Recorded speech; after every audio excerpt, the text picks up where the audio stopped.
S R C B ಈ ಸಲ cup ನಮ್ದು. ಫ್ಯಾನ್ಸ್ಗಳು ಕೂಡ ಸಾಕಷ್ಟು ಸಡಗರ ಸಂಭ್ರಮದಿಂದ ಈ ಒಂದು ಖುಷಿಯನ್ನ ಅನುಭವಿಸ್ತಾ ಇದ್ದಾರೆ. ಚಿನ್ನಸ್ವಾಮಿ ಸ್ಟೇಡಿಯಂನತ್ತ ಈಗ ಅಭಿಮಾನಿಗಳು ಸಾಕಷ್ಟು ಸಂಖ್ಯೆಯಲ್ಲಿ ಜಮಾಯಿಸಿದ್ದಾರೆ. ಗೇಟ್ ನಂಬರ್ 12ರಲ್ಲಿ ಭಾರಿ ನೂಕು ನುಗ್ಗಲಾಗಿರುವಂಥದ್ದು. ಅಭಿಮಾನಿಗಳ ಖುಷಿ, ಆ ಸಂತೋಷ ಅದಕ್ಕೆ ಪಾರವೇ ಇಲ್ಲದಂತಾಗಿದೆ. ನೋಡ್ತಾ ಇದ್ದೀರಿ ಚಿನ್ನಸ್ವಾಮಿ ಸ್ಟೇಡಿಯಂನ ಮುಂಭಾಗ ಯಾವ ರೀತಿ ಸಿಚುವೇಶನ್ ಇದೆ ಅಂತ ಹೇಳಿ.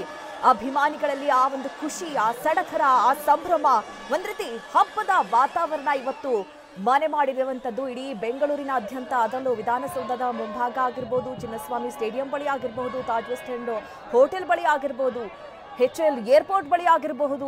ಅಭಿಮಾನಿಗಳು ಎಲ್ಲೆಲ್ಲೂ ಕೂಡ RCB ಅಭಿಮಾನಿಗಳು, ಎಲ್ಲೆಲ್ಲೂ ಕೂಡ RCB ಜೈಘೋಷಗಳು. ನೋಡಿ, ಯುವಕ ಯುವತಿಯರು, ಪುಟ್ಟ ಮಕ್ಕಳು, ವಯಸ್ಸಾದವರು, ಯಾವುದೇ ವಯೋಮಿತಿಯ ಅಂತರವಿಲ್ಲದೆ ಎಲ್ಲರೂ ಕೂಡ RCBಗೆ ಸಪೋರ್ಟ್ ಮಾಡ್ತಾ ಇದ್ದಂಥವರು ಯಾವ ರೀತಿ ಹಬ್ಬದ ರೀತಿಯಲ್ಲಿ ಆಚರಿಸ್ತಾ ಇದ್ದಾರೆ ನೋಡಿ. ಆ ಗೇಟ್ಗಳನ್ನು ಹಾರಿ ಬರುವಂತಹ ಪ್ರಯತ್ನ, ಗ್ರಿಲ್ಗಳನ್ನು ದಾಟಿ ಬರುವಂತಹ ಪ್ರಯತ್ನ, ಅಭಿಮಾನಿಗಳ ಖುಷಿಗೆ ಪಾರವೇ ಇಲ್ಲದಂತಾಗಿದೆ. ಚಿನ್ನಸ್ವಾಮಿ ಸ್ಟೇಡಿಯಂನ ಮುಂಭಾಗದ ದೃಶ್ಯಗಳನ್ನು ನೀವೀಗ ನೋಡ್ತಾ ಇರುವಂಥದ್ದು. ಬೆಂಗಳೂರು ಬಾಯ್ಸ್ಗೆ ಅದ್ಧೂರಿಯಾಗಿ ಸ್ವಾಗತವನ್ನ ಕೊಡೋದಕ್ಕೆ ಅಭಿಮಾನಿಗಳು ಯಾವ ರೀತಿ ಕಾತರದಿಂದ ಕಾಯ್ತಾ ಇದ್ದಾರೆ ಅಂತ ಹೇಳಿ. ಅಭಿನಂದನೆಗಳ ಮಹಾಪೂರ RCBಗೆ. ಒಂದು ಕಡೆ RCBಗೂ ಕೂಡ ಈ ಬಾರಿ 18 ವರ್ಷದ ನಂತರ ಕಪ್ ಎತ್ಕೊಂಡಿರುವಂಥದ್ದು, ಚಾಂಪಿಯನ್ಸ್ ಆಗಿರುವಂಥದ್ದು. ಎಷ್ಟು ವರ್ಷಗಳ ಕನಸು ಇವತ್ತು ನನಸಾಗಿದೆ. ಆ ಒಂದು ಸೆಲೆಬ್ರೇಷನ್ ಅನ್ನ ನಾವಿವತ್ತು ನೋಡ್ತಾ ಇದ್ದೀವಿ. ಹೆಚ್ಚು ಜನ ಈಗಾಗಲೇ ಬಂದು ಸೇರಿದ್ದಾರೆ. ಇನ್ನೊಂದು ಕೆಲವೇ ಹೊತ್ತಿನಲ್ಲಿ ಆಟಗಾರರು ಕೂಡ ಬರ್ತಾ ಇದ್ದಾರೆ. ಇನ್ಫ್ಯಾಕ್ಟ್ CM ಮತ್ತು DCM ಕೂಡ ಕೆಲವೇ ಹೊತ್ತಿನಲ್ಲಿ ಬರ್ತಾರೆ. ಇನ್ಫ್ಯಾಕ್ಟ್ DCM ಈಗಾಗಲೇ ಜಾಯ್ನ್ ಆಗಿದ್ದಾರೆ. DCM ಕೂಡ ಮೇಲ್ಭಾಗದಿಂದ ಅಂದ್ರೆ 3ನೇ ಫ್ಲೋರ್ದಿಂದ, ವಿಧಾನಸೌಧದ 3ನೇ ಫ್ಲೋರಿಂದ ಅಭಿಮಾನಿಗಳನ್ನ ನೋಡ್ತಾ ಇದ್ದಾರೆ ಯಾವ ಮಟ್ಟಿಗೆ ಜನ ಸೇರಿದ್ದಾರೆ ಇಲ್ಲಿ.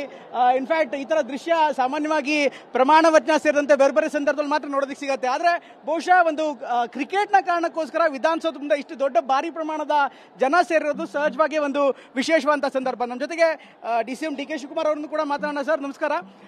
ಮೊದಲನೇದಾಗಿ ಸರ್, ಸಾಮಾನ್ಯವಾಗಿ ನಾವು ಪ್ರಮಾಣ ವಚನ ಅಂತ ಟೈಮಲ್ಲಿ ನಾವು ನೋಡ್ತೀವಿ, ಬಟ್ ಇವತ್ತು ಒಂದು ವಿಶೇಷವಾದಂತಹ ಸಂದರ್ಭ, ಒಂದು ಕ್ರಿಕೆಟ್ಗೋಸ್ಕರ ನಾವು ಸೇರಿದ್ದೀವಿ.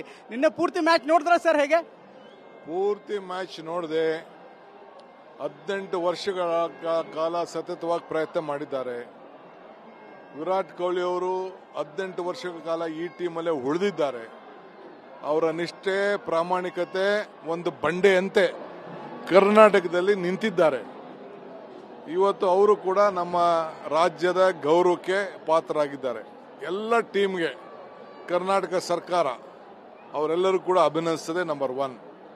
ಎರಡನೇದು, ಈ ರಾಜ್ಯದ ಜನತೆಯ ಎಲ್ಲ ಯುವಕರು, ಏನು ಯುವಕರಿಂದ ಹಿಡಿದು ಚಿಕ್ಕವರಿಂದ ಹಿಡಿದು ವಯಸ್ಸಾದವ್ರಿಗೂ ಎಲ್ಲ ಕೂಡ ಅವರ ತುಂಬ ಹೃದಯದ ಶುಭ ಕೋರಿದಾರಲ್ಲ, ಆ ಶುಭ, ಅವರ ಶ್ರಮ, ಇವೆರಡು ಕೂಡ ಫಲ ಸಿಕ್ಕಿ ಯಶಸ್ಸನ್ನ ನಾನು ನಿನ್ನೆ ರಾತ್ರಿ 12 ಗಂಟೆ ನೋಡಿದ್ದೇನೆ. ಸಾಮಾನ್ಯವಾಗಿ ಇಂಥ ಕ್ರೌಡ್ಗಳನ್ನು ಸಾಕಷ್ಟು ದೊಡ್ಡ ಸಂಖ್ಯೆಯಲ್ಲಿ ನೋಡಿದಿರಿ, ಬಟ್ ಕ್ರಿಕೆಟ್ಗೋಸ್ಕರ, ಸ್ಪೋರ್ಟ್ಸ್ಗೋಸ್ಕರ ಅಭಿಮಾನಿಗಳು ತುಂಬಾ ಲಾಯಲ್ ಆಗಿ 18 ವರ್ಷಗಳಿಂದ ಕಾಯ್ತಾ ಇದ್ದಾರೆ ಇಂಥ ಒಂದು ಕ್ಷಣಕ್ಕೋಸ್ಕರ. ಈ ಅಭಿಮಾನದ ಬಗ್ಗೆ, ಈ ಲಾಯಲ್ಟಿ ಬಗ್ಗೆ ಏನ್ ಹೇಳ್ತೀರಿ ಸರ್? ತಪ್ಪಿಲ್ಲ. ಇದೇ ನಮ್ಮ ಕ್ರಿಕೆಟ್ ಧರ್ಮ. ಕ್ರಿಕೆಟ್ ಜಾತಿ ಇಲ್ಲ, ಧರ್ಮ ಇಲ್ಲ, ಇದೇ ಶಕ್ತಿ, ನಮ್ಮ ಯುವ ಶಕ್ತಿ. ಸೊ ಇದಕ್ಕೆ ಎಲ್ಲರೂ ಆಶೀರ್ವಾದ ಮಾಡ್ತಾರೆ. ನಾನು ರೋಡಿಂದ ಬರ್ಬೇಕಾದ್ರೆ ನೋಡ್ತಾ ಇದ್ದೆ, 75, 80, 90 ವರ್ಷ ಈ ರಸ್ತೆಯಲ್ಲಿ ಕಸ ಗುಡಿಸ್ತಾ ಇರ್ತಾರೆ ಹೆಣ್ಮಕ್ಳು ಕೂಡ ನಿಂತ್ಕೊಂಡು ಅವರು ಶುಭ ಹಾರೈಸ್ತಾ ಇದ್ರು. ಇದೇ ಒಂದು ಯುವಕರು ಮಾಡೋದು ಬೇರೆ. 80, 90 ವರ್ಷ ಆ ಹೆಣ್ಮಕ್ಳು ಪಾಪ ರೋಡಲ್ಲಿ ಕಸ ಗುಡಿಸ್ತಾ ಇದ್ದವರು ನಿಂತ್ಬಿಟ್ಟು ಅವರು ಶುಭ ಹಾರೈಸ್ತಾ ಇದ್ದಾರೆ ಅಂತಂದ್ರೆ ಎಷ್ಟು ನಮ್ಮ ರಾಜ್ಯದ ಸ್ವಾಭಿಮಾನಕ್ಕೆ ಗೌರವ ತಂದಿದ್ದಾರೆ ಅನ್ನೋದನ್ನ ನಮ್ಗೆಲ್ಲರೂ ಕೂಡ ಸಂತೋಷ. ಸರ್, ನೀವು ಯಾವಾಗಲೂ ಒಂದು ಮಾತು ಹೇಳ್ತೀರಿ, ಲಾಯಲ್ಟಿ ಪೇಸ್ ರಾಯಲ್ಟಿ ಅಂತ. ಇವತ್ತು ಈ ಕ್ರೌಡ್ ನೋಡಿದ್ರೆ, RCB ಆಟ ನೋಡಿದ್ರೆ ಹಾಗನ್ಸುತ್ತಾ? ನಾನು ಅದನ್ನೇ ಹೇಳ್ತಾ ಇದ್ದೀನಲ್ಲ. ಫಸ್ಟು ಈಗ ತಾನೇ ನಾನು PTIಗೆ ಹೇಳಿದೆ ವಿರಾಟ್ ಕೊಹ್ಲಿ ಬಗ್ಗೆ. 18 ವರ್ಷಗಳ ಕಾಲ ಸತತ the loyalty as paid royalty. ನಾ ಹಿಂದೆ ಹೇಳ್ತಿದ್ದು ಲಾಯಲ್ಟಿ ವಿಲ್ ಪೇ ರಾಯಲ್ಟಿ ಅಂತ. Today loyalty has paid royalty. So the royalty is ನಮ್ಮ ರಾಯಲ್ RCB ಬೆಂಗಳೂರು ಅವರು ಇವತ್ತು ನಮಗೆ ಗೌರವನ ತಂದಿದ್ದಾರೆ.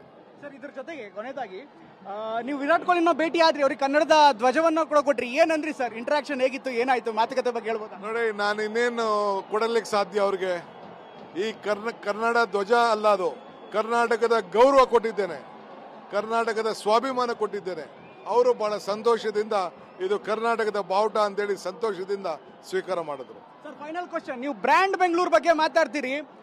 ಈ ತರ ಒಂದು ಫ್ರಾಂಚೈಸಿಗಳು ಕೂಡ ಈ ಕ್ರಿಕೆಟ್ನಲ್ಲೂ ಕೂಡ ಇದೊಂದು ಬ್ರ್ಯಾಂಡ್ ಆಗಿ ಪರಿವರ್ತನೆ ಆಗಿದೆ. ಇವತ್ತು RCB ಬರೀ ಕ್ರಿಕೆಟ್ಗೆ, ಕರ್ನಾಟಕಕ್ಕೆ ಅಥವಾ ನಮ್ಮ ದೇಶಕ್ಕೆ ಮಾತ್ರ ಸೀಮಿತ ಆಗಿಲ್ಲ. ಎಲ್ಲೋ ಲಂಡನ್ನಲ್ಲೂ ಕೂಡ ಸೆಲೆಬ್ರೇಟ್ ಮಾಡಿದ್ದಾರೆ, ಎಲ್ಲೋ ಅಮೆರಿಕಾದಲ್ಲೂ ಕೂಡ ಸೆಲೆಬ್ರೇಟ್ ಮಾಡಿದ್ದಾರೆ. RCB ಒಂದು ಹೆಗ್ಗುರ್ತಾಗಿದೆಯಾ ಸರ್ ಈ ಒಂದು ನೆಲಕ್ಕೆ? RCB ಹಿಂದೆ ಸೋತಿದ್ರು ಕೂಡ RCBಗಿದ್ದಂಥ ಅಭಿಮಾನಿಗಳು ಬಹಳ ದೊಡ್ಡದು, ಮುಂದೆ ಹೊರಿತದೆ, ಮುಂದಕ್ಕೂ ಕೂಡ ನಮ್ಮ ಗೌರವನ ಉಳಿಸ್ತಾರೆ. RCBನ ನಾವೆಲ್ಲ ರಕ್ಷಣೆ ಮಾಡಬೇಕು. ಸರ್, ಈ ಸಲ ಕಪ್ ನಮ್ದಾಯ್ತು, ಮುಂದಿನ ಸಲ ಕಪ್ ನಮ್ದಾಗತ್ತಾ ಸರ್? ಈ ಬಾರಿ ನಮ್ದು ಅಂತ ಹೇಳಿದ್ದೆ, ಮುಂದಿನ ಬಾರಿನೂ ನಮ್ದಾಗ್ತದೆ. Thank you sir, thank you.